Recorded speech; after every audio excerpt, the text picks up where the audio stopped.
Cut जाएंगे सारे संकट इनकी शरण में। बैठकर देखो तो मेरे महादेव के श्री चरणों में। जय भोलेनाथ की सभी भक्तों को सादर प्रणाम। भक्तों, आप नियमित प्रातः 5:30 बजे हमारे चैनल पर शिव महापुराण की कथाएं श्रवण करते हैं। प्रातः 5 बजे पुरुषोत्तम मास महात्म्य की कथाएं भी श्रवण करते हैं। सभी वारों की कथाएं, तिथि ज्ञान इत्यादि की जानकारी भी आपको हमारे चैनल के माध्यम से दी जाती है। भक्तों, यदि अभी तक आपने चैनल को सब्सक्राइब नहीं किया है तो अवश्य ही कर लें। साथ ही बेल आइकन भी प्रेस कर लें, जिससे आने वाले हर नए वीडियो का नोटिफिकेशन आपको तुरंत ही मिल सके। शिव महापुराण के कल के अध्याय में आपने साधारण नरक गति भोग वर्णन, अन्नदान महिमा, जल दान एवं तप की महिमा, पुराण महात्म, विभिन्न दानों का वर्णन, पाताल लोक का वर्णन, शिव स्मरण द्वारा नरकों से मुक्ति, जम्बूदीप वर्ष का वर्णन, 7 द्वीपों का वर्णन की कथा का रसपान किया था। भक्तों, आज के इस अध्याय में राशि ग्रह मंडल व लोकों का वर्णन, तपस्या से मुक्ति प्राप्ति, युद्ध धर्म का वर्णन, गर्भ में स्थित जीव उसका जन्म तथा वैराग्य, शरीर की अपवित्रता तथा बालकपन के दुख, स्त्री स्वभाव, काल का ज्ञान वर्णन, काल चक्र निवारण का उपाय की कथा का रसपान करेंगे। तो चलिए भक्तों, वीडियो शुरू करते हैं।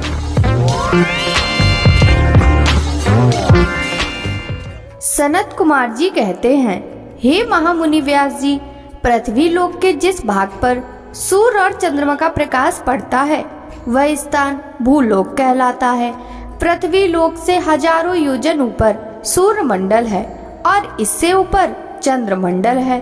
चंद्रमंडल से 10,000 योजन पर ऊपर ग्रह और नक्षत्रों का साम्राज्य है। इससे ऊपर सप्त ऋषि मंडल है और उसके ऊपर ध्रुव मंडल स्थित है। ध्रुव मंडल, जो कि पृथ्वी का सबसे ऊंचा मंडल है, से 1 करोड़ योजन नीचे भुआ स्वाहा नामक 3 लोक स्थित है। इसके बीच में कल्प निवासी ऋषि रहते हैं। ध्रुव मंडल से ऊपर महालोक स्थित है। महालोक में सनक, सनंदन, सनातन, कपिल, आसुरी, बोड़, पच्चसिक नामक ब्रह्मा जी के 7 पुत्र निवास करते हैं। इसी महालोक में 2 लाख योजन ऊपर शुक्र ग्रह स्थित है। शुक्र ग्रह से 2 लाख योजन दूर बुध है। बुध से 10 लाख योजन दूरी पर मंगल ग्रह स्थित है। मंगल से 2 लाख योजन की दूरी पर बृहस्पति स्थित है। बृहस्पति से 2 लाख योजन की दूरी पर शनिश्चर मंडल स्थित है। ये सभी ग्रह अपनी राशियों पर आरूढ़ रहते हैं। जनलोक से 26 लाख योजन की दूरी पर तपलोक स्थित है। तपलोक से 6 गुना दूरी पर सत्यलोक स्थित है। भूलोक पर ज्ञानी, महात्मा, सत्य पथ का पालन करने वाले ब्रह्मचारी निवास करते हैं। भूहालोक में मुनि, देवता, सिद्धि आदि निवास करते हैं। स्वर्गलोक में आदित्य, पवन, वसु, अश्वनी कुमार, विश्वदेव, रुद्र, नाग, पक्षी आदि रहते हैं। ब्रह्मांड जल, अग्नि, पवन, आकाश और अंधकार से घिरा हुआ है। इसी के ऊपर महाभूत स्थित है। परम ब्रह्म परमात्मा गुण, संख्या, नाम और परिमाण से अलग है। भगवान शिव और प्रकृति देवी शक्ति के मिलन से ही देवताओं का प्राकट्य हुआ है। इसी से सृष्टि का निर्माण हुआ है। प्रलय काल आने पर यह पूरी सृष्टि शिव भक्ति में मिलकर समाप्त हो जाएगी। ब्रह्मलोक के ऊपर बैकुंठ लोक स्थित है। इसके पश्चात कौमार लोक है, जिसमें स्कंद निवास करते हैं।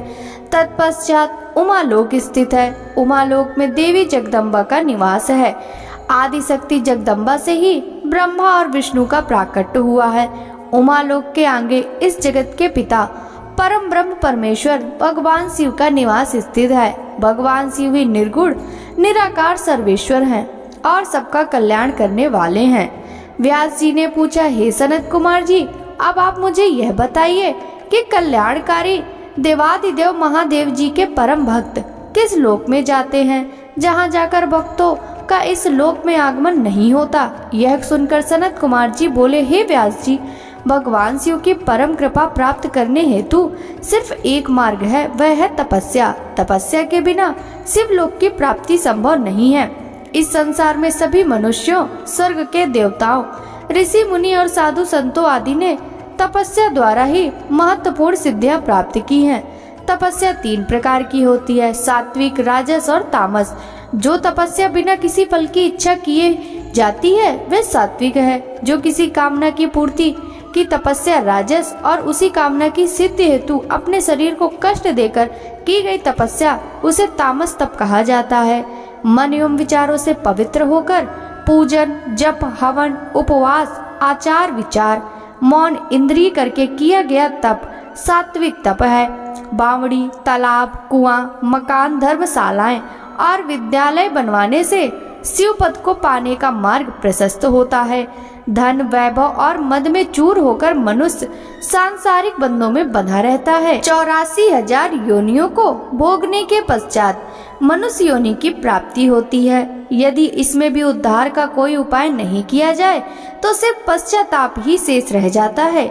यहीं पर कर्म भूमि और फल भूमि दोनों हैं। धरती पर किए गए शुभ कर्मों का फल स्वर्ग लोक में मिलता है। इसीलिए सदा सत्य के मार्ग का अनुसरण करें, दान पुण्य के मार्ग पर चलें। अपने जीवन काल में जिन्होंने कुछ समय के लिए त्रिलोकीनाथ भगवान शिव के नाम का स्मरण किया है उन्हें भयानक नरक को नहीं भोगना पड़ता। इस प्रकार के दुख, दर्द एवं पापों से मुक्ति दिलाने वाली शिव भक्ति ही जिसके द्वारा मनुष्य जीवन के बंधनों से मुक्त होकर शिव पद को प्राप्त करता है। व्यास जी बोले, हे सनत कुमार जी, यह माना जाता है कि ब्राह्मण कुल में जन्म मिलना कठिन है। मैंने यह भी सुना है कि सर्वेश्वर शिव के सिर से ब्राह्मण, भुजाओं से क्षत्रिय, जंघा से वैश्य और चरणों से शूद्र उत्पन्न हुए हैं। महर्षि कृपा कर बताइए कि नीच मनुष्यों की क्या स्थिति होती है। व्यास जी के वचन सुनकर सनत कुमार जी बोले, हे महामुनि व्यास जी, मनुष्य अपने द्वारा किए गए पापों के कारण अपने स्थान से गिर जाता है। मनुष्य द्वारा किए गए शुभ व अच्छे कर्म मनुष्य के स्थान की रक्षा करते हैं। क्षत्रिय जाति में जन्म पाने वाले मनुष्यों को पूर्व जन्म में किए गए बुरे कर्मों के कारण ही क्षत्रिय वर्ण में जन्म मिला होता है। इसलिए मनुष्य को चाहिए कि वह विपत्ति और कठिनाइयों के समय भी दृढ़ता से अपने कर्तव्य का अनुसरण करे। उसे अपने कर्तव्यों का पालन करना चाहिए, उसे बुरे कर्मों में नहीं लगे रहना चाहिए। इसी प्रकार मनुष्य अपने स्थान की रक्षा कर सकते हैं। शूद्र वर्ण में जन्म लेने वाले मनुष्य यदि अपने से ऊंचे तीनों वर्णों की सेवा मन लगाकर उचित रीति से धर्मानुसार जीवन भर करते रहते हैं तो उन्हें अगले जन्म में वैश्य वर्ण में जन्म मिलता है। इसी प्रकार वैश्य विधि विधान के अनुसार पूजा अर्चना करता है और हवन आदि करता है और सदा धर्म और सत्य के पथ पर चलता है तो उसे अपने दूसरे जन्म में क्षत्रिय होने का गौरव मिलता है। जो क्षत्रिय विधि पूर्वक यज्ञ और अनुष्ठान श्रेष्ठ ऋषि गणों के सानिध्य में पूरे करता है वह अपने क्षत्रिय धर्म का सही से पालन करता है, उसे ब्राह्मण कुल में दूसरा जन्म मिलता है। इसी प्रकार ब्राह्मण कुल का जो ब्राह्मण अपने धर्म का दृढ़ता एवं स्थिरता से पालन करता है वह देवता को प्रसन्न करता है, उसे स्वर्ग की प्राप्ति होती है। व्यास जी ने फिर पूछा, हे सनत कुमार जी, अब आप हमको युद्ध का महात्म सुनाएं। सनत कुमार जी बोले, हे महामुने, जिस अद्भुत फल की प्राप्ति विभिन्न प्रकार के यज्ञों जैसे अग्निष्टोमादि को विधि विधान से करने से नहीं होती, उस महाफल की प्राप्ति युद्ध द्वारा आसानी से हो सकती है। धर्म पूर्वक अपने पथ पर अडिग रहने वाला क्षत्रिय जो युद्ध में पराजित नहीं होता और न ही युद्ध में पीठ दिखाता, ऐसा वीर योद्धा जो लड़ते लड़ते युद्ध क्षेत्र में पराजित न होकर वीर गति को प्राप्त होता है, उसे सीधे स्वर्ग लोक की प्राप्ति होती है। वह जीवन मृत्यु के बंधनों से मुक्त हो जाता है। अपने शत्रुओं को मारकर स्वयं भी मर जाने वाले क्षत्रियों को निश्चय ही स्वर्ग में स्थान मिलता है। युद्ध भूमि में प्राप्त हुई मृत्यु सभी जातियों वर्णों के लिए सुखदायक है। युद्ध के मैदान में यदि ब्राह्मण भी शस्त्रों को साथ लेकर युद्ध के लिए आता है तो उसका वध करना ब्रह्म हत्या नहीं होता और उसका पाप भी नहीं लगता। मरता हुआ मनुष्य यदि पानी मांगे तो उसकी प्यास बुझाना धर्म संगत है। कभी भी शरण में आए मनुष्यों को युद्ध में नहीं मारना चाहिए, अन्यथा ब्रह्म हत्या का पाप लगता है। व्यास जी बोले, हे महर्षि, आपने हमारी बहुत सी जिज्ञासाओं को शांत किया है। अब आप हमें जीव का जन्म, उसकी गर्भ में स्थिति एवं जीव के वैराग्य के बारे में बताइए। महामुनि व्यास के प्रश्न को सुनकर सनत कुमार जी बोले, हे मुने, हमारे शरीर की पुष्टि रस एवं मैल से हुई है। मैल 12 रूपों में शरीर से बाहर होता है। कान, आँख, नाक, जीभ, दांत, लिंग, गुदा, मलाशय, स्वेद, कफ, विष्ठा, मूत्र आदि मल स्थान है। हमारा हृदय सभी नाड़ियों से जुड़ा है। इसी के द्वारा शरीर में रस पहुँचता है। यही रस आत्मा से परिपक्व होता है। जब यह रस पकता है तो सर्वप्रथम त्वचा का निर्माण होता है और त्वचा शरीर से लिपट जाती है। फिर खून बनता है। तत्पश्चात रोम, बाल, स्नायु, अस्थि, मज्जा पैदा होते हैं। ऋतुकाल में स्त्रियों के शरीर में प्रवेश वीर शरीर का निर्माण करता है। 1 दिन में कलिल, 5 दिन में बबूला, 7 रात्रि में मांस पिंड बन जाता है। धीरे धीरे समय के साथ साथ जीव के अंग बनते हैं। इस प्रकार जीव अपनी माता के गर्भ में बढ़ता है और उसका विकास होता है। अपनी माता द्वारा खाए गए भोजन के रस से ही उसे भोजन मिलता है। इस प्रकार अपनी माता के गर्भ में पलता हुआ जीव अपने बारे में विचार करता है। उसे सुख दुख की प्राप्ति भी अपने पूर्व जन्म के कर्मों के अनुसार होती है। उसे गर्भ में ज्ञान होता है कि मैं इसी तरह जन्म मरण पाता रहता हूँ और प्रत्येक योनि में अनेकों दुखों को भोगता हूँ। इसलिए मुझे अपनी आत्मा के उद्धार के लिए अवश्य ही कुछ करना चाहिए। गर्भ में जीव अनेकों कष्टों को भोगता है, क्योंकि गर्भ भी एक प्रकार की कैद ही है। जीवात्मा गर्भ में इस प्रकार पड़ी रहती है जैसे उस पर कोई पहाड़ रखा हो। इस प्रकार गर्भ में वह अनेकों कष्टों को भोगता है। गर्भ में अनेक दुख और यातनाएं झेलनी पड़ती हैं। तभी तो धर्मात्मा 7वें माह में ही जन्म ले लेते हैं और पापी 9 महीने तक गर्भ की परेशानियों और कष्टों को झेलते हैं। सनत कुमार जी बोले, हे महामुने, हमारा शरीर रज और वीर के मिलने से बनता है। विष्ठा के गर्त में स्थित गर्भ में बनता है। इसी कारण इसे अपवित्र माना जाता है। इस अपवित्र देह को पंचगव्यों, किन्वा, कुसा, जला आदि किसी भी वस्तु से पवित्र नहीं किया जाता। शरीर को मिट्टी से मांजकर गंगा जल से धोने से भी कुछ नहीं होता। उसकी शुद्धि किसी भी प्रकार से नहीं होती। जिस प्रकार मलिन आत्मा अनेकों वर्षों तक भटकती रहती है, उसे किसी भी प्रकार से मुक्ति नहीं मिलती। दूषित पुरुष अग्नि की परिक्रमा एवं हवन यज्ञ आदि से भी पवित्र नहीं होते। मंदिर एवं अन्य तीर्थ स्थानों पर निवास करने वाले जीव भी अपने कर्मों का फल भोगते रहते हैं। उन्हें वहाँ भी पवित्रता एवं शुद्धि नहीं मिलती। शुद्ध भावना से ईश्वर की स्तुति में लीन रहकर जीवन बिताने से ज्ञान की प्राप्ति होती है। ज्ञान से हमारा हृदय शुद्ध हो जाता है। ज्ञान रूपी जल एवं वैराग्य रूपी मृतिका से उसे शुद्धि प्राप्त हो जाती है। हमारा शरीर तो अपवित्र है, यह जानकर और समझकर मनुष्य यदि शांति से विचार करे तो उसे ज्ञान मिल जाता है। इस प्रकार वह जीवन से मुक्त हो जाता है। सच्चाई यह है कि सभी दुखों की जड़ यह मोह ममता है। यदि हम इसका त्याग कर दें तो फिर हमें सुख प्राप्त करने से कोई नहीं रोक सकता। वह जन्म मरण के बंधनों से मुक्त हो जाता है। परंतु ऐसा नहीं होता, क्योंकि जब गर्भ से ज्ञान प्राप्त करके जीव संसार में पैदा होता है तो फिर सब कुछ भूल जाता है। वह ईश्वर को नहीं पहचानता। आँख होने पर भी वह अंधा, कान होते हुए भी वह बहरा हो जाता है। उसकी बुद्धि नष्ट हो जाती है और संसार में फंसकर वह दुख प्राप्त करता है। बालकपन व किशोरावस्था में जीव अनेकों दुखों को भोगता है। वह अपने कल्याण का रास्ता नहीं ढूंढ पाता। जवानी में उसे काम, क्रोध आदि की भावनाएं प्रबल हो जाती हैं। वह स्त्रियों का साथ पाना चाहता है। इस प्रकार के क्षणिक सुख को वह महासुख समझ लेता है और ईश्वर की ओर ध्यान नहीं देता। वह सांसारिक बंधनों में फंसकर अनेक दुखों को भोगता रहता है। व्यास जी बोले, हे मुनिराज, अब आप हमें पंचचूड़ा अप्सरा द्वारा वर्णित स्त्रियों के कुत्सित अर्थ के बारे में बताइए। व्यास जी के प्रश्न का उत्तर देते हुए सनत कुमार जी बोले, हे व्यास जी, एक बार देवर्षि नारद भ्रमण कर रहे थे तो पंचचूड़ा अप्सरा मिली। तब नारद जी ने उससे कहा, हे सुंदरी, आप मुझे स्त्री स्वभाव के बारे में बताइए। तब पंचचूड़ा ने कहा, हे देवर्षि, एक स्त्री होते हुए भला मैं स्त्रियों की बुराई कैसे कर सकती हूँ? आप स्त्री स्वभाव को स्वयं जानना चाहते ही हैं तो नारियों का स्वभाव बड़ा रहस्यमय होता है।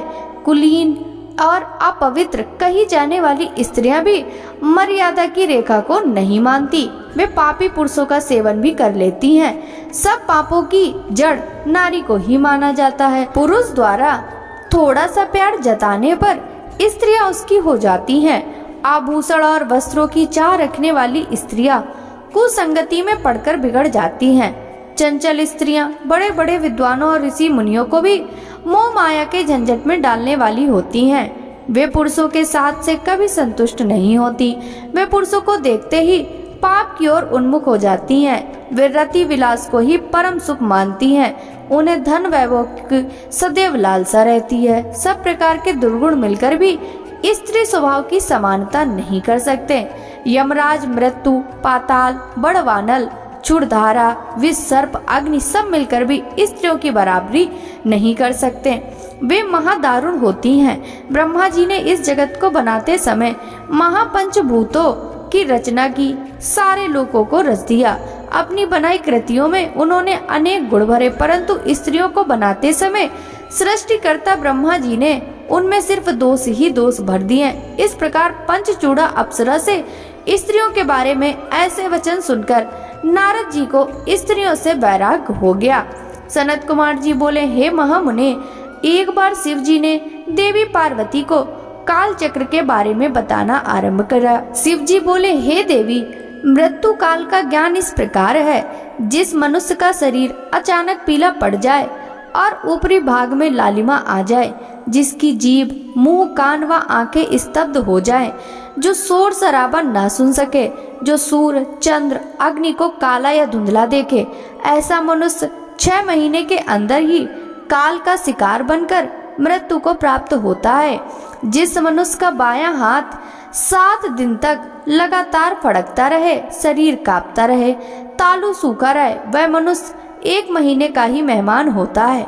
जिसकी जीभ मोटी हो जाए, नाक बहती रहे, जिसे जल, तेल, घी व शीशे में अपना प्रतिबिंब न दिखाई दे, जिसे ध्रुव मंडल न दिखाई दे, जिसे सूर्य और चंद्र की किरणें न दिखाई दे, जिसे रात को इंद्रधनुष व दिन में उल्का पात दिखे, जिसे गिद्ध व कौवे घेरे हों, तो उसकी जिंदगी 6 महीने की रह गई है, ऐसा जानना चाहिए।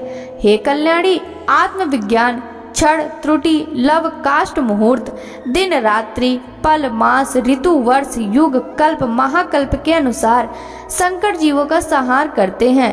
वाम, दक्षिण एवं मध्य 3 मार्ग हैं। नाड़ियां प्राणों को धारण करती हैं। हमारे शरीर में 16 नाड़ियां हैं, जो 4 स्थानों पर रहती हैं। इन्हीं सब के अनुसार ही आयु की प्राप्ति मनुष्य को होती है। नाड़ियों एवं वायु का प्रवाह मनुष्य को शेष आयु बताने का कार्य करता है। इस प्रकार काल ज्ञानियों ने काल चक्र का वर्णन किया है।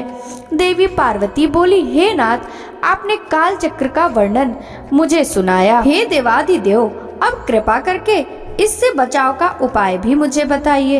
अपनी प्राण वल्लभा के इस प्रकार के प्रश्न को सुनकर त्रिलोकीनाथ भगवान शिव बोले, देवी उमे, पृथ्वी, जल, तेज, पवन और आकाश आदि 5 तत्वों के संयोग से इस भौतिक शरीर की उत्पत्ति होती है। आकाश सर्वव्यापक है और सब वस्तुएं उसी में लीन होती हैं। एक बार मैंने क्रोधवश काल को जला दिया था। जब जब मैं स्तुतियों द्वारा प्रसन्न हुआ, तब काल पुनः प्रकृति में स्थिर हो गया। आकाश से वायु, वायु से तेज, तेज से जल, जल से पृथ्वी की उत्पत्ति होती है। जल के 4, तेज के 3, वायु के 2 और आकाश का 1 गुण है। शब्द, स्पर्श, रूप, रस और गंध आदि 5 भूत जब शरीर को त्याग देते हैं, तभी प्राणी की मृत्यु होती है, और जब ये 5 भूत शरीर को ग्रहण करते हैं, तो प्राणी की उत्पत्ति होती है। काल को जीतने वाले योगी गण इन गुणों का ध्यान करते हैं। देवी पार्वती ने कहा, हे नाथ, काल पर विजय पाने के लिए योगी जन जिस यंत्र का ध्यान या अभ्यास करते हैं, उसके विषय में बताइए। पार्वती जी के इन प्रश्नों को सुनकर देवाधिदेव शिव जी बोले, देवी, रात्रि के अंधकार में जब पूरा जगत गहरी नींद में सो रहा हो, उस समय बैठकर योग करें।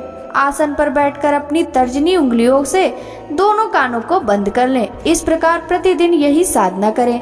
जब यह साधना इतनी कठोर हो जाए कि 2 पहर इसी आसन में बीते तथा उसके बाद अग्नि द्वारा प्रेरित शब्द या नाद सुनाई दे, उसी समय मनुष्य को इच्छा अनुसार मृत्यु की प्राप्ति हो जाती है। यह शब्द या नाद ब्रह्म रूप है जो सुख तथा मुक्ति को देने वाला है। इस नाद ध्वनि या शब्द को सांसारिक मोह माया में लिप्त लोग भला कैसे जान पाएंगे। जिन उत्तम मनुष्यों को इस गान का प्राप्त हो जाता है वे आवागमन के चक्र से छूट जाते हैं, उन्हें तत्व ज्ञान व मुक्ति की प्राप्ति होती है। यह नाद अनाहत है जिसका उच्चारण नहीं किया जा सकता। योगी जन अपने प्रयत्न एवं ध्यान द्वारा इसे प्राप्त करते हैं। वे पापों से दूर होकर मृत्यु पर विजय पा लेते हैं। उसी से मृत्यु पर विजय प्रदान करने वाला शब्द उत्पन्न होता है। घोष, कांस, श्रग, घंटा, वीणा, वंशद, दुदुम्बी, शंख, नाद व मेघ गर्जित नामक इन 9 शब्दों का ध्यान करने वाले ज्ञानियों एवं योगी जनों पर कभी कोई विपत्ति नहीं आती। इसी प्रकार एकाग्रचित होकर नियम पूर्वक तुकांग शब्द की स्तुति और ध्यान करने वाले मनुष्यों के लिए कुछ भी असाध्य नहीं होता। उसकी हर कामना की सिद्धि होती है और अभिष्ट फल मिलता है। भक्तों, आगे की कथा का वृतांत हम कल के अध्याय में श्रवण करेंगे। शिव महापुराण की यह कथा यदि आपको अच्छी लगी हो तो इस वीडियो को लाइक कर ज्यादा से ज्यादा भक्तों के साथ शेयर कीजिएगा। साथ ही वीडियो के कमेंट बॉक्स में हर हर महादेव जरूर लिखिएगा। आज से मिलते हैं शिव महापुराण के अगले अध्याय की कथा के साथ। सभी भक्तों को हरे कृष्णा, राधे राधे, हर हर महादेव।